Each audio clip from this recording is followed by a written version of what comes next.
focused in that one bite on the ability of the government to surveil and the intelligence gathering. The larger scope of it was to make sure that abuses of power stopped, that the DOJ wasn't abused, the CIA wasn't abused, the FBI wasn't abused. Do you think it is fair to look down the line 50 years later and say that Donald Trump is blowing past all of those protections that committee sought? He absolutely is, or at least he's trying his best to do it.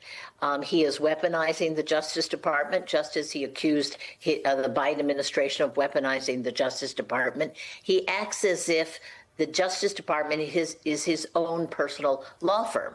And not only is he attacking people and investigating people, he's withdrawing Secret Service protection. He's taking away people's Secret Service secret abilities to see secret documents. He's really doing a lot of that.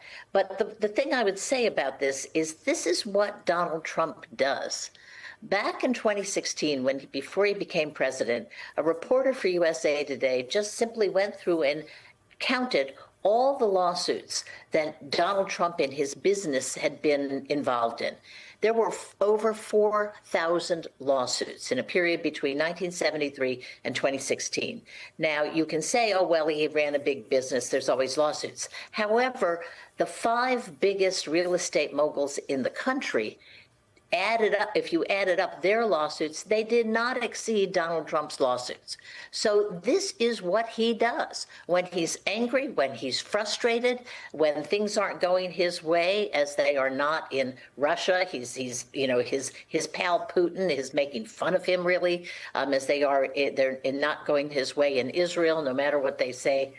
Recently, when things are not going his way, when 37% of independents are disapproving of his conduct in office, and he needs those independents to, achieve his legislative victories in 2026. When all those things are happening, what he does is he lashes out, and he's using the Justice Department to lash out against his enemies, even though a lot of it doesn't make any sense, and probably most of these attempts are going to fail. He's also famously said, and I'm going to paraphrase, that if somebody hits you, you hit them back 15 times harder. Michael, I'd also like to get your thoughts on the parallel between what we saw, the protections that we saw enacted after the Church Committee, and what we're seeing now and the way that they're being violated, manipulated, or tested. So the Church Committee and some of the follow-on committees in the House, the Pike and Rockefeller commissions, enacted a lot of reforms specifically to rein in the sort of behaviors that Donald Trump's administration is now trying to execute on.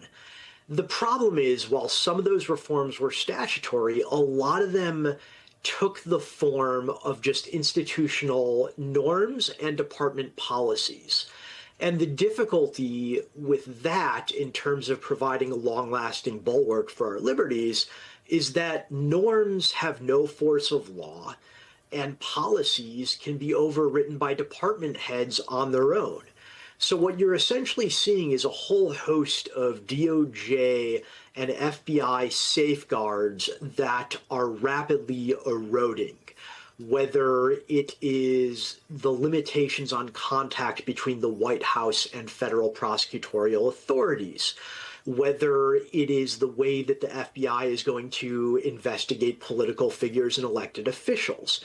There are a whole bunch of things that quite rightly fenced people like me in throughout my entire career that are just being discarded like yesterday's trash, in a way that's really taking aim at the democratic norms which preserve our civil society. So, Ken, I think that's a good point. Norms don't have any force of law, and we've seen norms broken multiple times. But the power of a norm, especially in a place like the Department of Justice or even the FBI, is that people believe in those norms. They believe in that cause. They believe in that separation. They believe in the dignity of their work. I wonder, when you're talking to individual prosecutors and agents at DOJ, at the FBI, if they feel like their own dignity, their own belief system is strong enough to withstand this, or do they feel like they need to leave? And if they do leave, are they worried about what they're going to allow happen? Many of them feel like they have to leave because they see no way to preserve that dignity that you so eloquently described, Katie. And props to you for playing Frank Church on a Friday afternoon. That's great tape. All the public should see that stuff. As a person who covered the intelligence community for a long time. But the post-Watergate norm that we're really talking about here did not emanate from the Church Committee, but it was of that time and of that ethos. And it couldn't have been established in law, because the Justice Department is part of the executive branch. So you can't pass a law saying that the Justice Department is independent from the president on criminal law decisions. So they established that as a norm. And part of the way that norm was enforced is a sense of shame, a sense that if it was revealed that that norm was violated, it would be front page news in the New York Times, and it would lead cable news, and people would be embarrassed, and there would be a scandal, and Congress would investigate. And that's happened a few times over the years. That is all out the window now. There is no shame in the Trump administration. And in fact, they quite deliberately have shattered this norm and had literally admitted that he wanted to call the play and have this person indicted regardless of doubts and evidence problems within his own DOJ. Comey is now speaking out. When this news first broke about this within this hour last night, about 24 hours ago, we had just gotten the indictment, just gotten that news. We now have a statement from James Comey, which denies any wrongdoing. That indictment you see here is short in substance, in literal length, about a page and a half. And in the bottom there, it is short in signatures because this highly unusual, many say prejudicial process lacks the most recent U.S. attorney who's been there since Trump started this year, because that person was ousted, lacks the career prosecutors, just the lone signature of someone with no prosecutorial experience installed by Donald Trump, apparently, to get an indictment that no one else in his DOJ would sign. Now, it alleges that Comey knowingly made a materially false statement in congressional testimony and thus was trying to influence, obstruct, or impede what is Congress's power of inquiry. Now, the indictment is so thin, and sometimes indictments are sparse, but not usually this sparse when you're dealing with such a significant high-level former official, doesn't really get into the statements.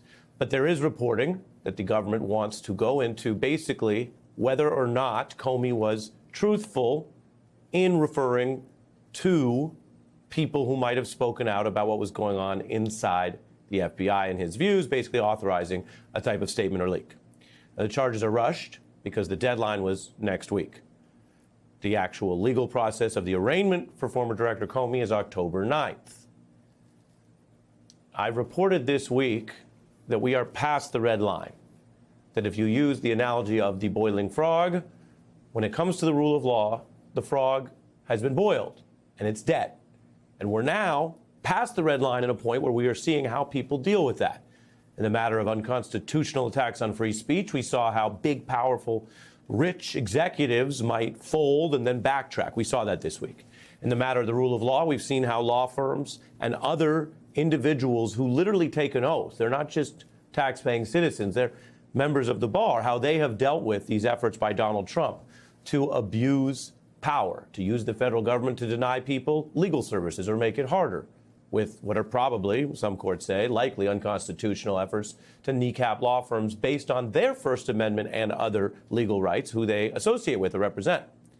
Trump's brazen efforts to do this have come with confessions in public.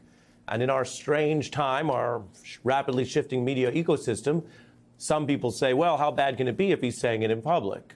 But again, he has admitted to many things in public that he just wants you to accept. Whether or not a judge or jury ultimately accepts this case is one test. But it's not the only one, because there is a wider effort to abuse government power to not only go after people who have taken great risks or done public service or used their First Amendment rights to speak out against him. That is an issue that unites Jimmy Kimmel and James Comey this week in different ways, but government efforts to target that. Donald Trump doesn't deny that. They didn't deny that they were targeting Kimmel for what he said, and they don't deny they're targeting Comey for his, what they view as opposition to Trump, which is allowed in this country. You still are allowed to serve in the government and then criticize the government, or be a citizen and criticize the government. So there are big concerns here about the DOJ's independence. Trump vowing more. Now, now that James Comey has been indicted, who is the next person on your list in this retribution? It's not a list, but I think there'll be others. I mean, they're corrupt. There'll be others. Look, that's my opinion. There'll be others, and that is his opinion. The opinion of a politician has always been, and the law governs this, different than whether there are facts to bring a case, probable cause to open an investigation, guilt beyond a reasonable doubt to convict someone, and prosecutors who take those standards seriously and don't just accept the calls, even from important politicians.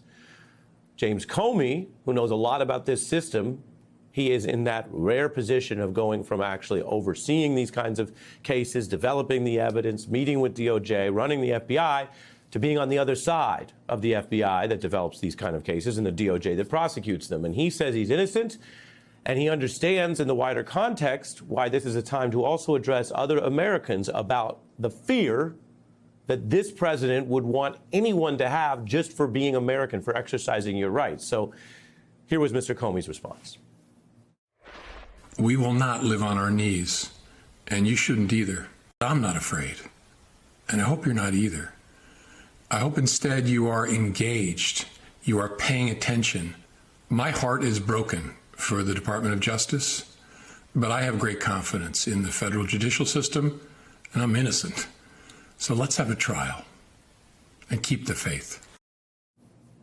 What you're witnessing here is Donald get played.